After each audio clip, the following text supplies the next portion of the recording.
Bonjour à tous,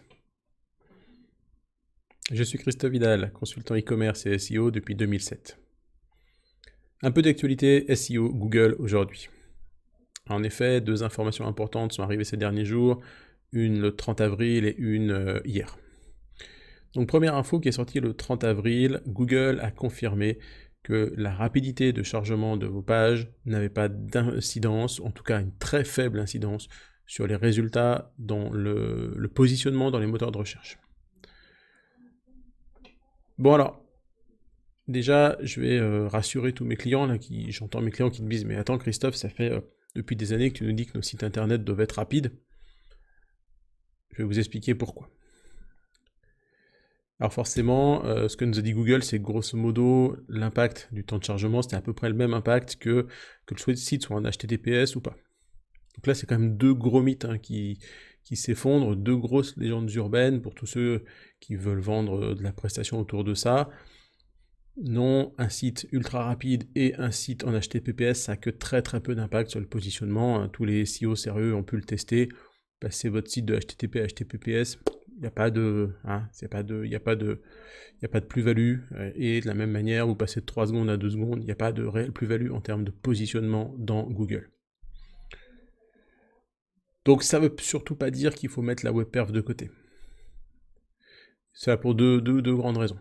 La première raison, c'est que malgré tout, plus votre site va être rapide, plus les robots de Google et des autres moteurs de recherche vont avoir la capacité de crawler, de manger un maximum de pages tous les jours.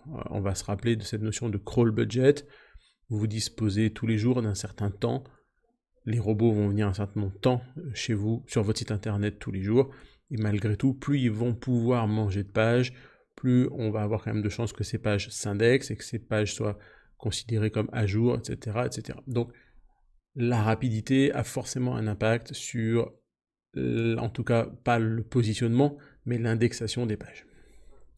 Et puis deuxième chose évidente, on le sait là aussi, même si ça n'a pas du tout d'impact sur le référencement naturel, plus votre page va charger rapidement, plus l'internaute va être heureux sur votre site, plus il va pouvoir consulter de page et plus il va convertir. Si la page se charge en plus de 3 ou 4 secondes, il est déjà parti chez la concurrence.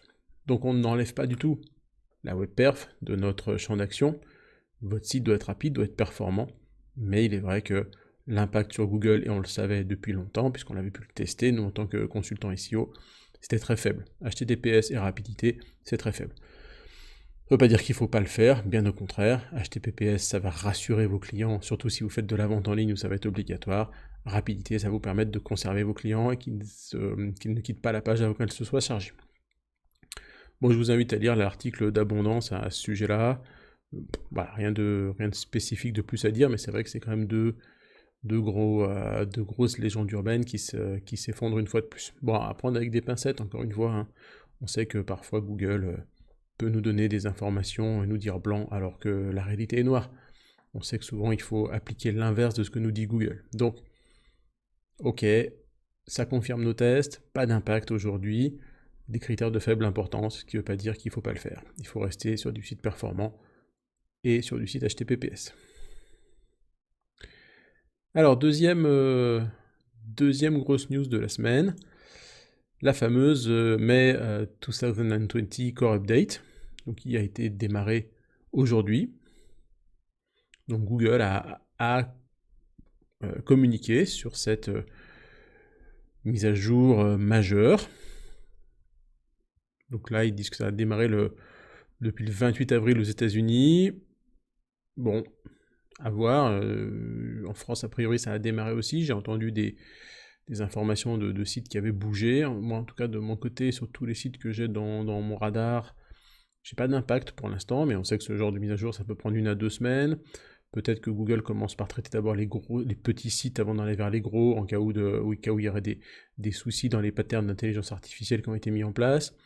Voilà, on n'en sait rien, enfin c'est une supposition, hein, mais peut-être que ça fonctionne comme ça, donc on va attendre 1 à 2 semaines pour voir ce qui se passe.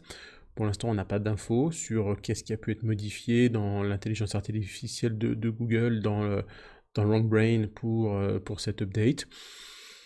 Est-ce qu'il y aura des gros couacs comme il y a eu sur la dernière qui a eu lieu en janvier avec des baisses un petit peu inexpliquées sur un certain nombre de sites? ou est-ce que ces sites vont tout simplement remonter, sachant qu'ils avaient quand même déjà remonté, donc il y avait déjà eu des rollbacks sur certaines choses qui avaient été mises en place en janvier. Voilà, ça, les semaines qui viennent nous le diront. Pour l'instant, on n'a pas assez d'informations, pas assez de recul pour savoir sur quel point cette update a mis le doigt et sur quoi elle se focalise. Donc à suivre dans les prochains jours. Là aussi, vous trouverez de nombreux articles sur Internet. Voilà. Alors, je vois ici que les données SEMrush indiquent pour l'instant des changements sur streaming, gaming. Bon, on verra. Moi, en tout cas, bon, moi, j'ai pas de site dans cette thématique dans mon radar, donc je suis pas, en effet, j'ai pas eu d'impact. À suivre dans les prochains jours. Allez, à très vite pour de prochaines vidéos. Ciao, ciao.